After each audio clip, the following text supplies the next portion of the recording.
Team, welcome back to another episode of Live Perform, Compete. Right, stuffed it up already, but hey, full transparency here. This is our second time shooting because Andre's mum keeps bloody calling him. But anyway, I'm joined here with Andre Houdet, who is a man who's seeking to become a professional CrossFit athlete, make it to the CrossFit Games. He's a pretty amazing coach as well. Has done some time over in Dubai, but now has an epic setup in his home country, Denmark. I'm going to let him fill us in on the details. But Andre, welcome to the show. Thanks for having me for the second time. And I just blocked my mom on the caller, so she can't interrupt the call from here. Introduction for myself. Yeah, like you said, I'm trying to become a professional CrossFitter. When I don't do that, then I'm coaching others in different sports, especially in CrossFit, and trying to help them achieve their goals. And that's also why me and my fiance, we've set up this training facility in our home. So we moved out a little bit out of the city into the countryside, where we managed to find an incredible house that had a big workplace where we could put a gym, which is where I'm sitting right now. And we've had some good help from some friends setting it up, and it's coming together quite nicely. So very soon we'll be able to host clients and friends and other athletes to come and train and stay. And we get the chance to help clients, you know, with everything when it comes to food and sleep and training as good as we can. And it's just nice to be able to host them in our house. So we have set up a few guest bedrooms for clients and athletes. So that when they come out here, they really get what we hope is like a 360 experience where they can train and don't really have to worry about the eat and sleep part, because we'll cook for them and we'll make sure that it's everything around training is taken care of, so that in training they can just give 120%. And yeah, that's the dream, and it's coming together. So very happy with that. I feel like that is exactly the dream. It's the dream for like any athlete who loves training. You have this amazing home gym, but then as a coach as well, which I know you're very passionate about, you have now an amazing facility where you can host people at your house. You don't have to go anywhere, and look after them in every aspect of kind of health and wellness. So it's pretty epic. We were talking before this call, and you talked about 5-year plans. This has always been a plan of yours, hasn't it? Yeah, I think if anybody that knows me, like the first few questions I'll always ask when I meet someone new is, what's your 5-year plan?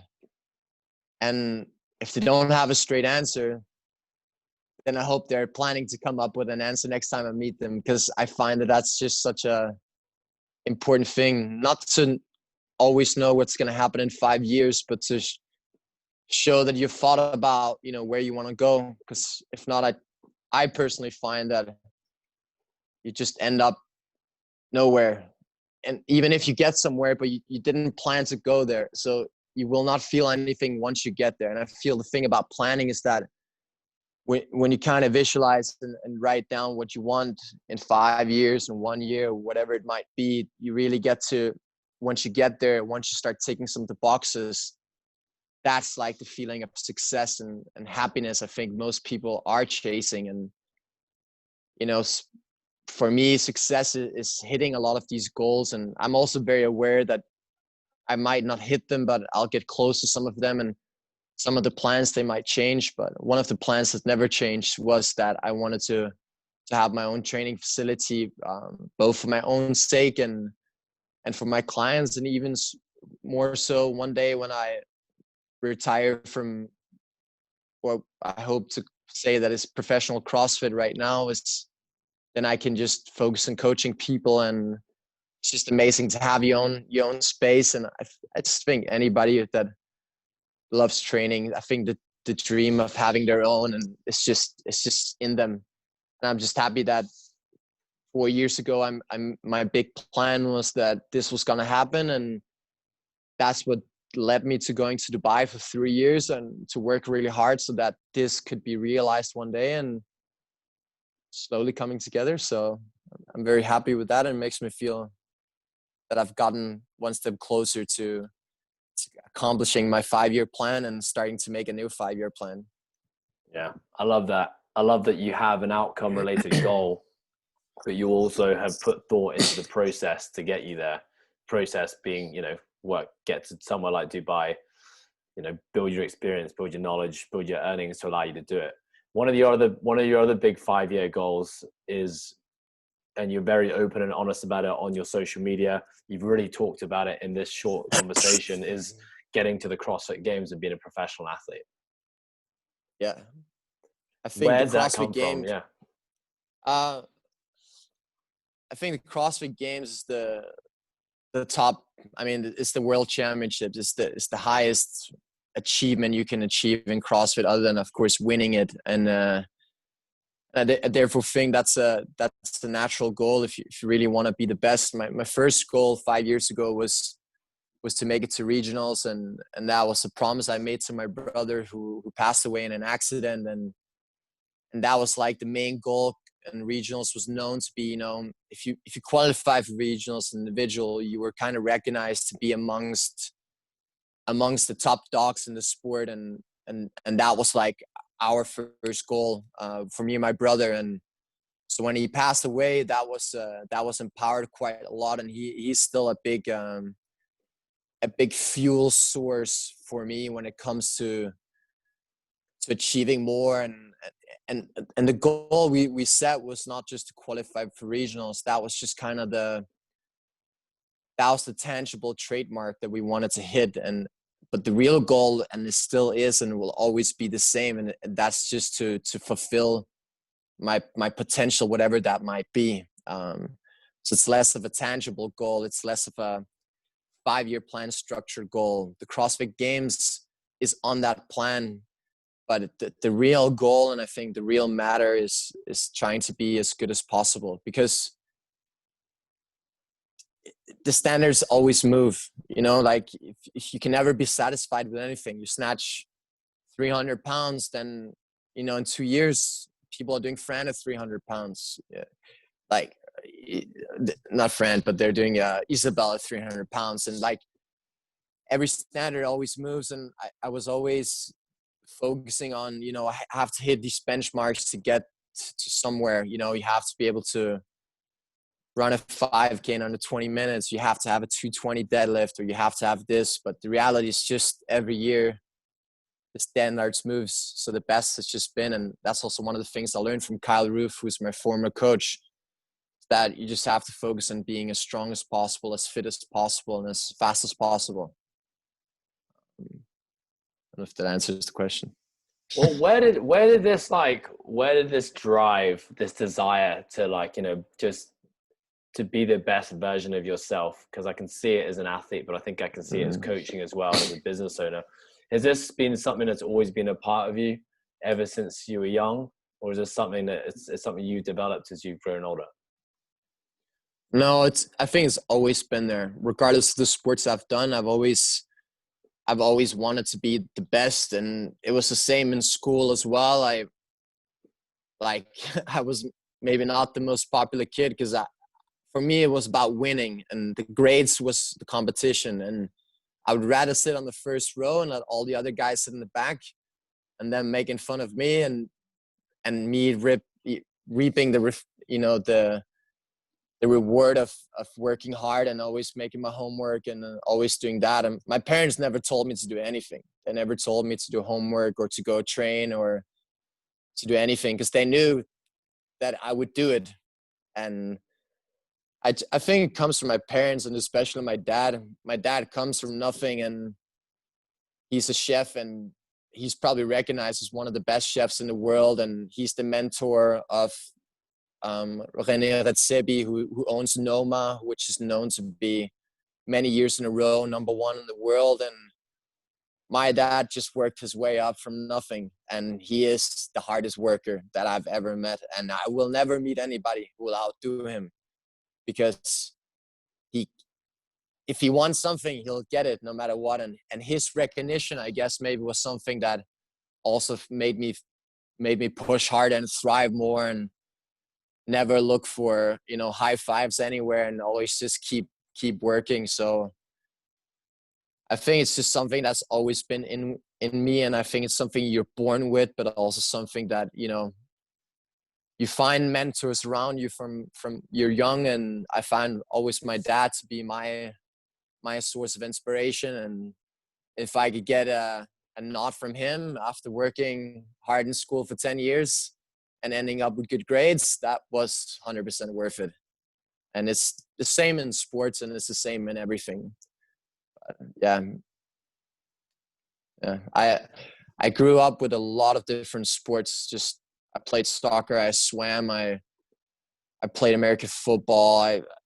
American football was the love of my life, like right until CrossFit came around. And my dream was always to make it to the NFL, regardless of how small the chances were. And nobody ever believed it was going to happen except myself.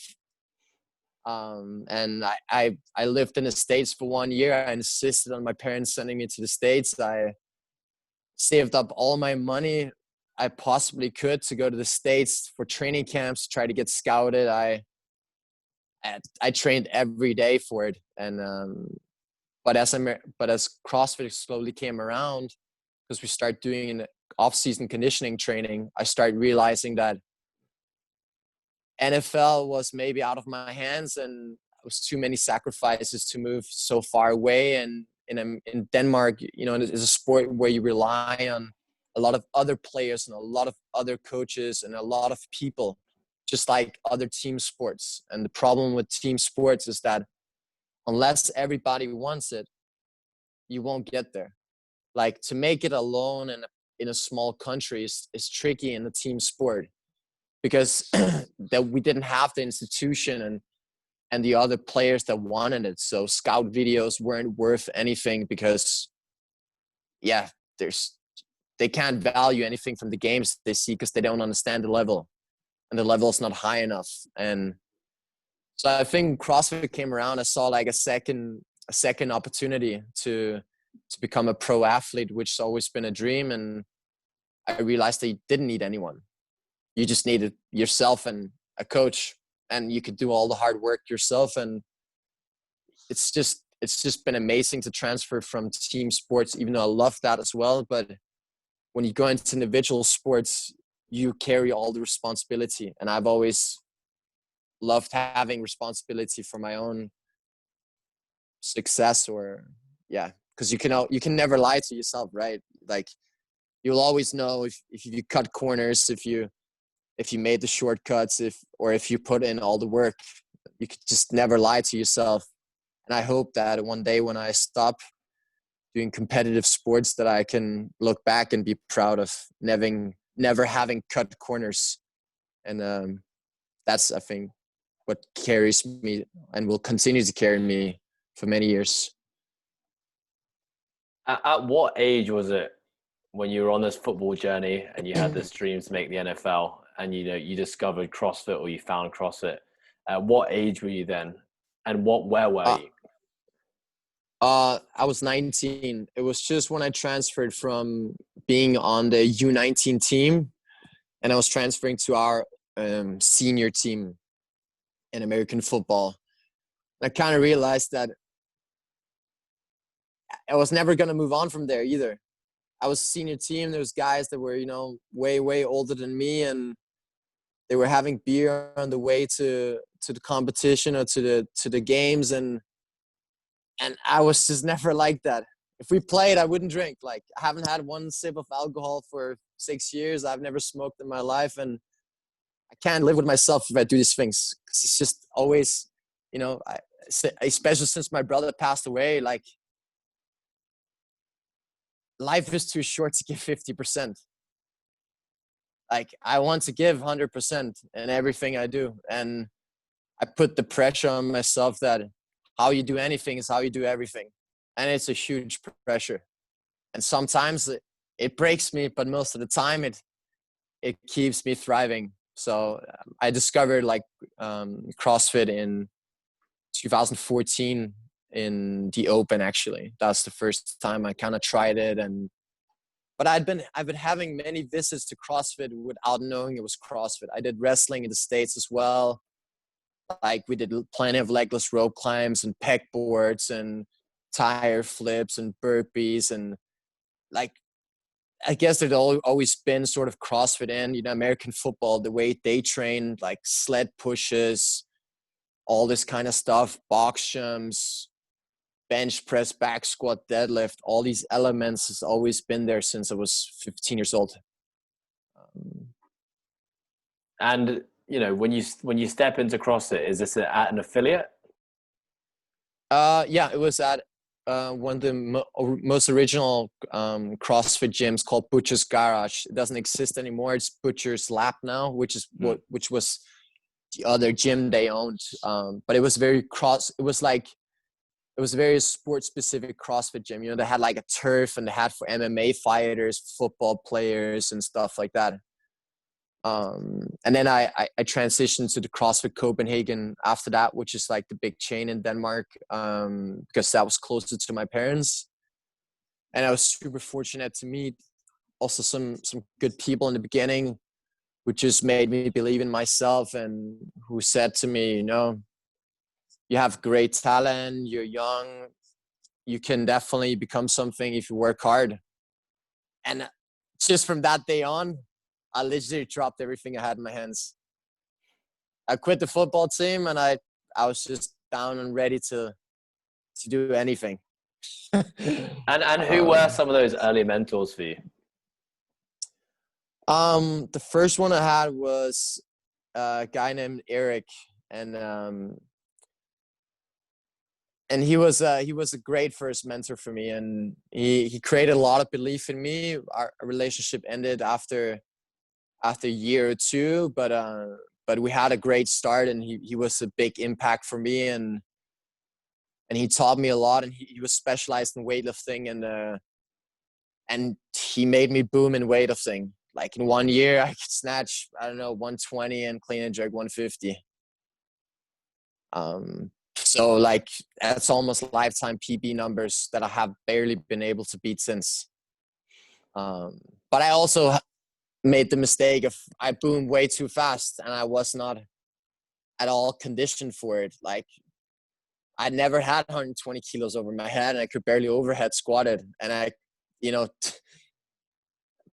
deadlifting 150 was heavy, but somehow because of football, I had great power and maybe genetically great power, but never great strength. And I think I'm a great example of power and strength is not the same thing. Like what I can front squat is most likely to be less than what I can clean. And like, it's just, some things just don't add up, but for me, power is everything. But I think that was also the dangerous part in terms of, I did have some early on injuries because I feel like if I wanted to get the weight, I'll get it. Like, because there was always solid power, but I don't think my legs and my joints and my shoulders and my elbows were conditioned for all this weightlifting and for all this heavy lifting. And the progression was just, I PR'd every week for 1 year. And I always maxed out twice a week. Classic. Classic CrossFit. But I've learned a lot from then. And I mean, long story short, it's just that it was key to have somebody early on. And honestly, that's one of the things that fire me up the most about coaching people. It's that I hope that I can be that person who has that huge impact on someone to take them to where they want, regardless if it's they want to be the best in the world or they just want to lose some weight.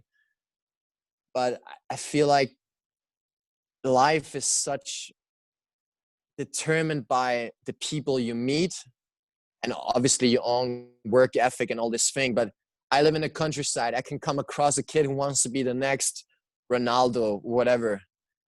If he doesn't meet the right soccer coach or strength and conditioning coach, his dreams will never become a reality.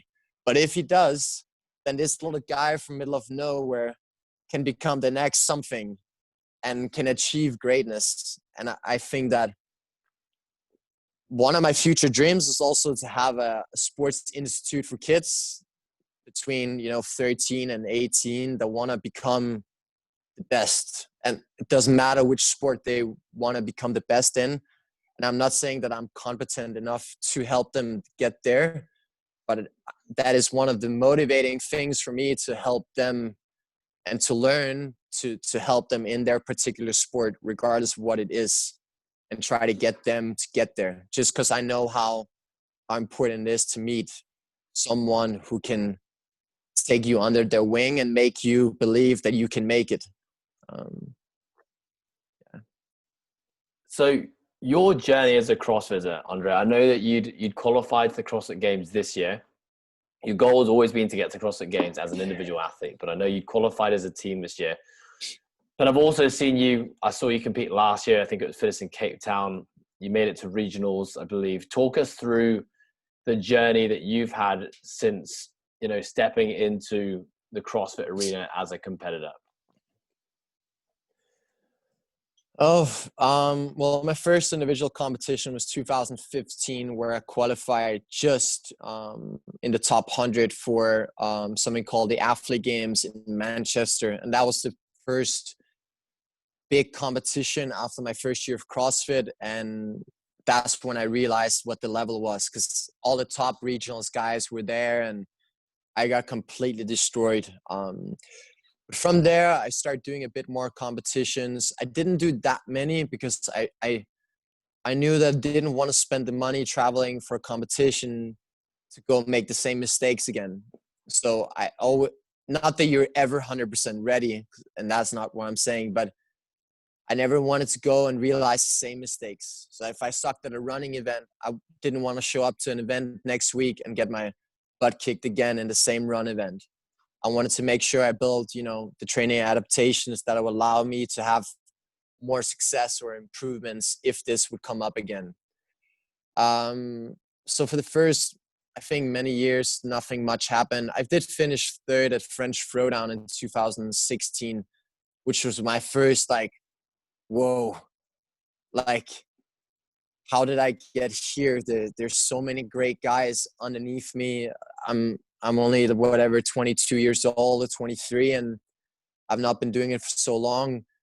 I can maybe really become something if I keep working. And then I think my next breakthrough, or breakthrough, but for me, I'm nobody still, but my own breakthrough was fitness in Cape Town, which is a 4-day competition, which was, I think, one of the first sanctional events, where I was actually leading the competition most of the time. Out of the 4 days, I think I was leading for all 3 first days.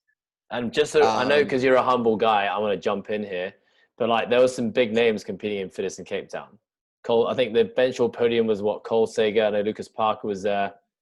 Yeah, Cole Sager, Lucas Parker, Street Horner, the Cowboy guy. Sean Sweeney. Then there was that other pretty big guy. What's his name? I can't remember. But it was packed. Jason Smith was there. Out of the top 20, I think there's probably 16 games athletes. Continue. I derailed you there, but continue. And I guess some of the events they luckily played in my favor. I didn't know, there was obstacle course, which I won. There was this paddleboard event, which turned out to be decent at. There was just many events that I somehow excelled in. And on the last day, I just got out-conditioned and outworked by people who were way better than me. And I was destroyed on the last day, and I just wasn't good enough at just CrossFit. And so I ended up finishing. I went from first to sixth place on the last day. But if Sean Sweeney wouldn't have won, or if he would have had a qualifying spot through the Open, I would have been the next in line, because everybody above me already had a game spot. But it was a great experience, and I've learned a lot from it. And then from there, I finished 4th at German Throwdown 2 months later. Then I went to Filthy 150 and finished 10th, which is also sanctional. Then I went to Pandaland with the team, and we won, and therefore qualified for the games with Team Butcher's Lab. And then I latest did Strength and Depth, where I finished 6th or 5th. 6th, I think, yeah. And that was also I would also say that was like my fittest in Cape Town. It was a breakthrough for me, and it was my name after Matt Fraser's name many times, and it really got me motivated. And I had some great guidance from a great coach there, and I learned so much in that event. It was just incredible. Like, and also just took some crazy chances and completely redlined and some workouts. But the coach that was there with me, Phil Mansfeld, which is my former coach, he just gave me such a belief in myself, and also just made me realize that everybody's human beings, and anybody can be beaten, and your chance will come one day. And if you're leading the event, then trust it. Go with the feeling, and you deserve it, and you can hold on. And yeah, those things were just super powerful, and also again reminded me how important it is to also have mentors and to have coaches who can be that belief system, and to make that maybe nobody worked harder than you. Like, there's no reason why you shouldn't lead the event or you shouldn't be winning. It's just because we've put certain people on pedestals and they have a great games record. But I think, when the clock starts and the workout is on, it's anybody's game, just like in any other sport, right? Like, there's so many things that can affect who wins, and there are many incredible athletes, but I hope that it's that one day it can be my chance. And I think it comes down to who has most heart, and I hope that will be me one day. So I think that's led me to today, and today I'm still nobody, and I still haven't qualified for the games individually, and that's my goal. And when I've accomplished that goal, then my next goal is to be top 10. And when I've made that goal, my goal is to win. And it just never stops, because the goal is to become as good as possible. And I have no deadline for this. It just continues every year. And that's also why we have set up this home, so that I can continue pursuing this until I don't want to anymore. And I hope that day will not be anytime soon. I see this going on until, the next 9 years. Then I debrief.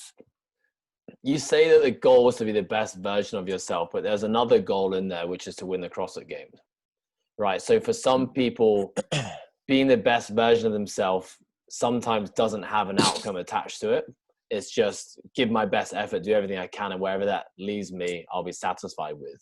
But yours is beyond that. You're saying that I'm gonna qualify to the games first, and then I'm gonna finish top 10, and then I'm gonna win the CrossFit Games. Where does that come from?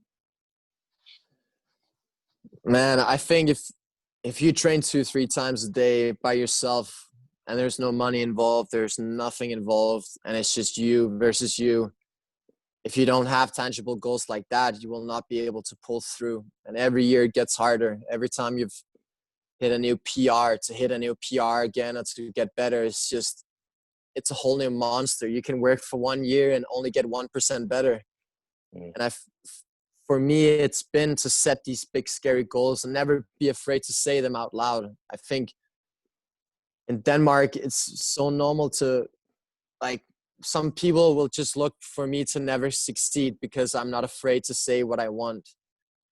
Because you never, it's a little bit, there's never this, you should never talk high about yourself. Or I think it's this concept of, if you've said you want something, then everybody's looking for you to hang you up for it when you fail, or if you don't hit it, right? Or it's like, it's easier just to say, I'm just doing it for fun. I just want to be the best version of myself. And then, if you don't really make your goal of making to the games, it's okay, because nobody ever knew, right? So you can't really fall. Everything is just winning from there. But once you've said, one big scary goal, like saying you want to qualify for the games, or even finish top 10, or even win it, I will not be disappointed if it never happens, as long as I give my best for it. And I know what my best is. Every night I lay in bed, and if I haven't given the best, then I know it, and I just feel terrible about myself. I feel disappointed. So as long as this goal and as long as it's big and scary enough, it will keep me on my toes and it will keep me working. And I need a big goal like that. So that's why I think it's nice to have it something that's tangible also. So I have that goal of becoming as good as possible, as the best version of myself, but I've also put a benchmark on it, and that is to make it and to continue growing from there. And when you're lying in bed at night, because I can see where this becomes a sticky one for people, right? People who've kind of perhaps read about this hard work, never give up, do everything you can mentality, and then perhaps that doesn't come naturally to a lot of people. Perhaps a lot of people are actually the complete opposite in the way they've grown up and they've been brought up. What are you using as your benchmark when you ask yourself that question every night? Have I done everything I can to move me towards my goal? Like, how do you do that? Because sometimes it's a hard one, right? Because sometimes you do too much and it actually moves you back away from your goal rather than towards it. Do you have some form of a set of questions that you ask yourself, a set of criteria that you think you have to meet? How do you do it? I think there's many different ways. I think like it's a very fine balance knowing you did too much or too little. I think that with more and more experience, you get better and better at knowing whether you've made right choices or not, right? If you've given your best, or if there was a reason why you held back 5% of that workout, or if there was no reason. And I always just think, would my brother and my family be proud of the work I've put in? Would my fiance be proud of the work I've put in? The hours I've spent here, I take away from spending with family, friends, business, anything. Was it worth it? Did I make it count? Like, I think one of the questions, and I write things up on the wall around the gym to remind myself when I do have those moments of doubt and moments of weakness, and when I lie in bed and reflect upon the day, and if I can be proud of what I did. And I think one of them, which is over here, you can't see it from here, but it says, "Is that all you got?" And for me, that's, every time I ask that question, it kind of it triggers something in me. It's like, I don't know if you ever heard that quote, but like when the devil whispers to the soldier or to the warrior, a storm is coming, and the soldier or the warrior answers back, "I am the storm." I kind of get the same feeling when I read that quote. Is that all you got? And if I ask myself that question, I can answer it and say yes, then I've given my best. But to be honest, most days I can't answer yes to that question because there's always more. But it keeps me coming back the next day and trying to do that bit more. And it keeps me hungry. And I think it is important to have certain things. And I've always been a sucker for like motivational quotes and hype up videos and stuff like that. I don't know if it comes from American football or of what it comes from, but if you ever watched any American football like movies like Facing the Giants or Remember the Titans or any of those, like you'll know what I'm talking about when I'm talking about all that motivational stuff, because all these movies, they're based off it. And I think for some people it just works and some people it doesn't, and for me it just triggers something. I guess just triggers some sort of fire in me, and that can keep me working hard every week. Yeah, I think you're so right. It comes with experience, but also knowledge in knowing, like, have you given everything you got? Because if you don't know, I think it can be misinterpreted sometimes for going 100% at everything you have, because 100% could just be intent. It can be intention, right? 100% doesn't mean you have to completely flatten your body out to the point where it takes you 10 hours to recover, because I think there's a big difference there. And I think, sometimes I could listen to someone like you speak and you fire me up. Just speaking to you now, it motivates me to like want to do better at life. But it's also important to know, like, okay, well, what does that really mean? Yeah. And you obviously know what that means for you as an athlete. Do you know what that means for you as a business owner and a coach as well? Yeah, I think so. Like, I think exactly what you said is key, that when you ask yourself, I've given everything I got, it doesn't mean that you have to max out and like kill yourself every session. Is that, did I do what this session told me to do? Did I give it my best? And that can just be a freaking stretching session. You know what I mean? It doesn't need to be a Fran or a crazy workout. And I think it's the same would work. Like, I can't go to bed unless, I know that all the athletes and the clients, they're doing okay, and, that I've checked up on them, or, I know their program is good and done for the next day, and I've read through their feedback, or I've answered any questions they've sent me. And I think it's the same as for training. Like, I want to make sure that I'm doing a good job, and guess just comes down to, values and you set for yourself. And one of my values is that I'm always on point and always on time and always doing my best. And even though it's super difficult at times, and you can't always do your best, like sometimes you will fall through. But I think of having the goal of always doing it, when you fall through, you'll be disappointed and you'll make sure you don't do it again, at least for a while. And then life happens, and it might happen again. But for coaching, it's the same as training. It's the same for relationship and private life. Just making sure that you're present in all the things you do. And yeah. So who's coaching you now, Andre? Have you got someone that you're working with? No, for the past 4 months, I've been coaching myself. I've had a lot of amazing coaches that I've learned a lot from, especially Kyle Ruth and Phil Mansfeld.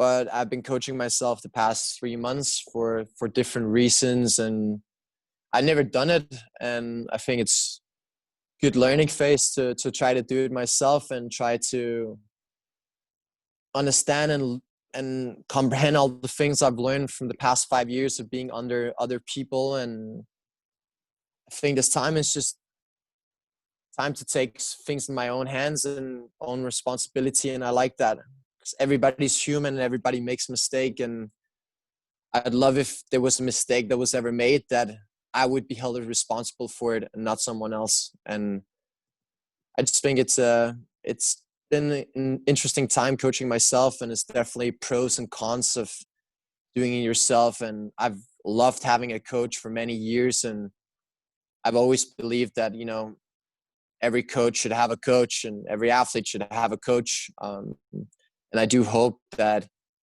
I find someone new that I can see eye to eye with, and that I think is the right fit for me. I just don't know when I'll meet that person, but let's see. Hopefully I meet someone, and if not, I'm really happy to care for myself for now. Been analyzing past 5 years of my training and the things that have been working for me, and the learnings I've been having from the different coaches I've had. And so far it's been nice putting those tools together and building my yearly training block. And so far it's good training myself. Have there been any takeaways from COVID and everything that's going on in the world right now, and what's going on with you guys over there in Denmark? Have you had any personal realizations or mind shifts or change in values? Just constantly be appreciative of life and realize that there are things that are bigger than you and bigger than CrossFit and bigger than your goals. And it's not that I've never thought that there were at all, but it's just a great reminder that when I was told CrossFit Games and the rest of the season is canceled, and we still don't know if there's even an opening happening or any Sanctioned 220, I actually wasn't sad or shocked or anything, because there's so many other big problems happening nowadays that CrossFit is just a little thing. Sports is just a little thing when it comes down to people dying and stuff like that. So the season will continue when it's ready to continue, and when the world is back to normal again. And I just think that it's been a great chance I think this has actually been the greatest chance for most athletes ever to have a off season where a proper off season where you can really think, like, okay, now I have a chance to really build. There's no qualifiers, there's no competitions within the next couple of months. Like, how can I build my next 6 months of training and make sure when these competitions come around again, I fix those things I wanted to work on. And I also think it's been a great gut check. Who really wants it, right? I think a lot of people are doing CrossFit next to a lot of work and maybe realize that it's a lot of sacrifice. And what if this season got canceled next year too? Could I continue with my motivation of training this much and balancing life, and or is it time for me to move on? And so I think it's been a good to get the best out of the situation. I think there's been some great outcomes, and I think there's been some good learnings for people in terms of knowing whether they really want it or not, and making the best out of training. Not many has had the opportunity to go to a facility because everything has been closed. So it's been a good check of can I keep my motivation up while just doing running and burpee workouts outside. And I think a lot of people has been so impressive, like with keeping up training, like training once, twice a day, every day, despite having only one dumbbell. I think that's it's been nice to see. I agree with everything you said. What does the future hold for you, Andre? We know that you're going to get to CrossFit Games, and after speaking to you now, I really do believe you are, because your laser focus and your intent and your goal setting is rare. So I know we're going to see you there at some point. But in the meantime, what else is going on with you? I think there's a lot of things going on, I guess. Like we just moved into this house recently, and that's been the big on our plate lately, and just getting used to taking care of a house and a garden, and setting up the gym. And we also, we just moved to Denmark 9 months ago or 10 months ago, and we had to start a business and get that business up and running and learning everything about VAT and taxes and payment systems and all the things that comes with being, a business owner. Even though it's a small business, there's still a lot of stuff to learn. I think the future is that we're not looking to expand our coaching business. I think the goal of our business is that it's not a business that is going to grow that much. Not grow in terms of having lots of people hired and thousands of clients and stuff like that. I feel like the mistake I've seen the most, not maybe coaches, but organizations, and that they grow too big and then they lose the essence of what it's all about. And I don't want to find myself in that trap. I want to have enough money to have a good life. And when I have enough for that, then I don't want to bring on any more clients. Like, I want to have a small, solid business and continue that way. I want to one day start a family. I love kids, and that's a big dream of mine. And that's also one of the reasons why we've set up this home, so that if we have kids one day, that I can continue to pursue the CrossFit journey. Even though I know it will bring obstacles when you have kids. But at least I will have the most ideal setup to handle any obstacles in terms of poor sleep or just more responsibilities.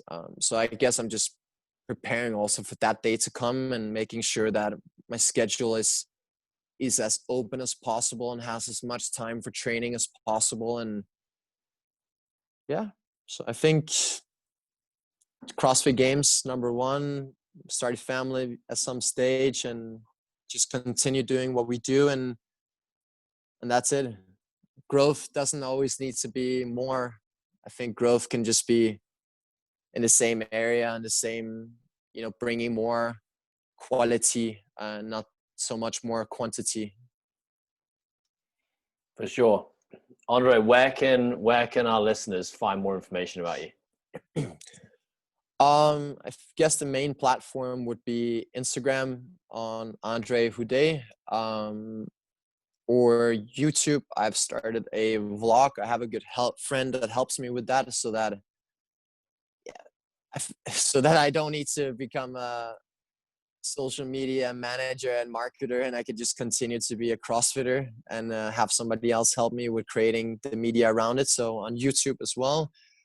And if not, my website, andrehoudet.com. That's pretty much it.